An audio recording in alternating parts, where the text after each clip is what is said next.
the heart of a powerful kingdom, where beauty could make a queen and silence could bring death, one woman dared to risk everything. Her name was Esther. And through her, God saved an entire people without his name ever being mentioned. Long ago, in a land called Persia, there was a mighty king named Ahasuerus. He ruled over 127 provinces from India to Ethiopia. He was rich, powerful, and proud. One day, King Ahasuerus threw a grand feast that lasted 180 days, just to show off his kingdom's glory. After that, he held another feast for 7 days, for all the people in the palace. During this feast, the king called for his queen, Vashti, to come and show her beauty to the guests. But Queen Vashti refused to come. The king was furious. His wise men told him, if the queen disobeys, all women will follow her example. So, King Ahasuerus removed Vashti as queen and began looking for a new one. Now, in the city of Susa lived a Jewish man named Mordecai. He had taken care of his cousin, a young orphan girl named Hadassah, whom we know as Esther. She was beautiful, graceful, and wise. Mordecai raised her like his own daughter. When the king's officials began gathering young women to be presented to the king, Esther was taken too. But she did not tell anyone that she was a Jew, just as Mordecai had instructed her. Esther found favor with the palace servants and was treated kindly. She was given the best food and beauty treatments. And when it was her turn to meet the king, she asked for nothing except what was advised. The king saw Esther and he was amazed. Her beauty, grace, and presence touched him deeply. He loved her more than all the other women. So, he placed the royal crown on her head and made her queen. Still, no one knew she was Jewish. Meanwhile, Mordecai stayed near the palace gates, hoping to hear news of Esther. One day, he overheard 2 guards plotting to kill the king. Mordecai told Esther, and she warned the king in Mordecai's name. The plot was stopped, and the story was written in the royal book, but Mordecai was not rewarded. Then came a man named Haman. Haman was promoted by the king to a high position, second in command. Everyone was ordered to bow before Haman. But Mordecai refused. He would not bow to any man. Haman burned with rage. But it wasn't enough for him to punish Mordecai alone. No, Haman wanted to destroy all the Jews in the entire kingdom. So he went to the king and said, "There is a certain people scattered through your land. They follow different laws and do not obey the king. Let it be written that they be destroyed." The king, trusting Haman, agreed. Letters were sent to every province, saying that on the 13th day of the 12th month, all Jews, young and old, women and children, would be killed. The people were shocked. In every city, there was great mourning among the Jews. They fasted, wept, and wore sackcloth. When Mordecai heard the news, he tore his clothes in sorrow. He sent word to Esther, pleading with her to go before the king and beg for her people. But Esther was afraid. "No one can approach the king unless called," she said.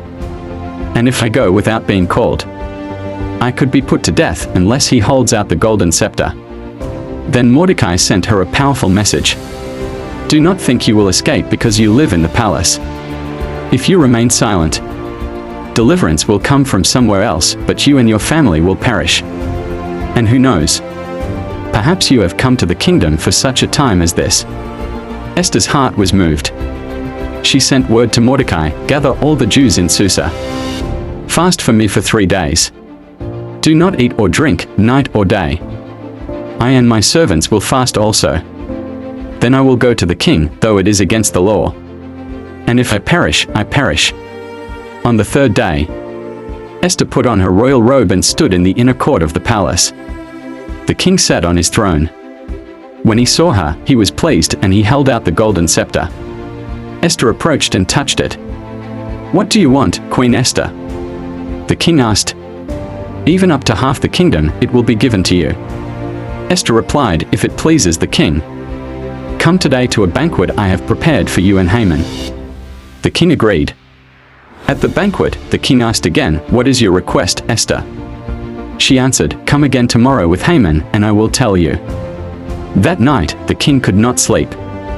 So he ordered the book of records to be read. And there it was, the story of Mordecai saving his life. The king asked, "What honor has been given to Mordecai for this?" "Nothing," the servants replied. Just then, Haman entered, planning to ask the king to hang Mordecai. Before he could speak, the king asked him, "What should be done for a man the king delights to honor?" Haman thought, "Who else would the king want to honor but me?" So he said, "Let him wear the king's robe, ride the king's horse, and be led through the city by a nobleman shouting, 'This is what is done for the man the king delights to honor.'" The king said, "Excellent. Go quickly, do all you've said for Mordecai the Jew." Haman was crushed. He had to honor the very man he hated. Afterward, he ran home in shame. That evening, at Esther's second banquet, the king again asked, "What is your request?" This time, Esther spoke boldly, "If I have found favor with the king, grant me my life and the lives of my people, for we have been sold to be killed and destroyed." The king was shocked. Who would dare do such a thing? Esther replied, "This wicked Haman is our enemy." The king rose in fury and walked out to the garden. Haman, terrified, begged Esther for mercy. He fell on the couch where she was reclining, just as the king returned. "Will he assault the queen while I am in the house?" The king roared. Haman was seized at once. One of the servants said, "Haman built a gallows 75 feet high to hang Mordecai." The king commanded, "Hang him on it." And Haman was hanged on the gallows he built for Mordecai. But the king's decree to destroy the Jews still stood. Esther again begged the king. He gave her and Mordecai authority to write a new decree.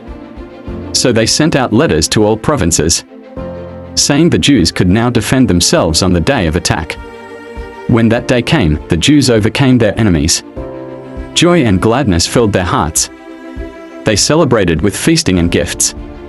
And from that time on, the Jews kept the feast of Purim every year to remember how God saved them through Esther and Mordecai. Esther remained queen.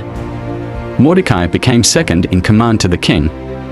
And though God's name was never mentioned, his hand was guiding it all.